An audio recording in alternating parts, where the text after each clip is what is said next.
नमस्कार प्रेक्षकांनो. ठरलं तर मग ह्या मालिकेत ह्या बाईला आता सायली आणि अर्जुन वेगळ्याच ठिकाणी घेऊन येतात. पण ती आता तिच्या पिशवीमधून एक पेपर काढते. तो पेपर असतो FIR नोंदवलेली. तर आता सायली अर्जुन ते वाचतात आणि म्हणतात की आता ही वंदना जाधव कोण. त्यावेळेस ही बाई सांगते की ही बाई हिच्या मुलाला त्या बबलीने खूप जब्बर मारलं होतं. तो जागेवरून उठूसुद्धा शकत नव्हता. म्हणूनच तिने त्या बबलीचा FIR नोंदवला होता, कारण ती खूप दिवस गायब झाली होती. मग त्यानंतर आमचं बोलणं कमी झालं. पण मला असं वाटतं की तुम्हाला काही मदत हवी असेल तर ह्या वंदना जाधवचा शोध घ्या. ही नक्कीच तुम्हाला काहीतरी सत्य सांगेल. हिला भरपूर गोष्टी माहिती आहे बबलीबद्दल.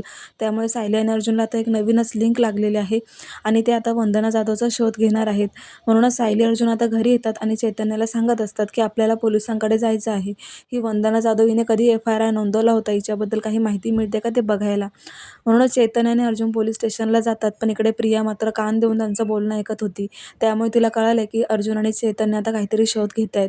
तर पोलीस सांगतात की ही वंदना जाधवचा FIR नोंदवलेली फाईल सापडली आहे आणि यात तिचं नाव, नंबर आणि पत्तासुद्धा आहे. त्यामुळे अर्जुन आणि चैतन्य खूप आता म्हणजे खुश होतात की आपल्याला आता ज्या मार्गाला जायचं होतं तो मार्ग सापडला आहे. आणि सायलीसुद्धा खूप खुश होते. तेव्हा आता हा उलगडा काय होणार हे पाहूयात उद्याच्या भागात. तुम्हाला आजचा बघायचा वाटला कमेंट करून नक्की कळवा. पाहत रहा ठरलं तर मग. धन्यवाद.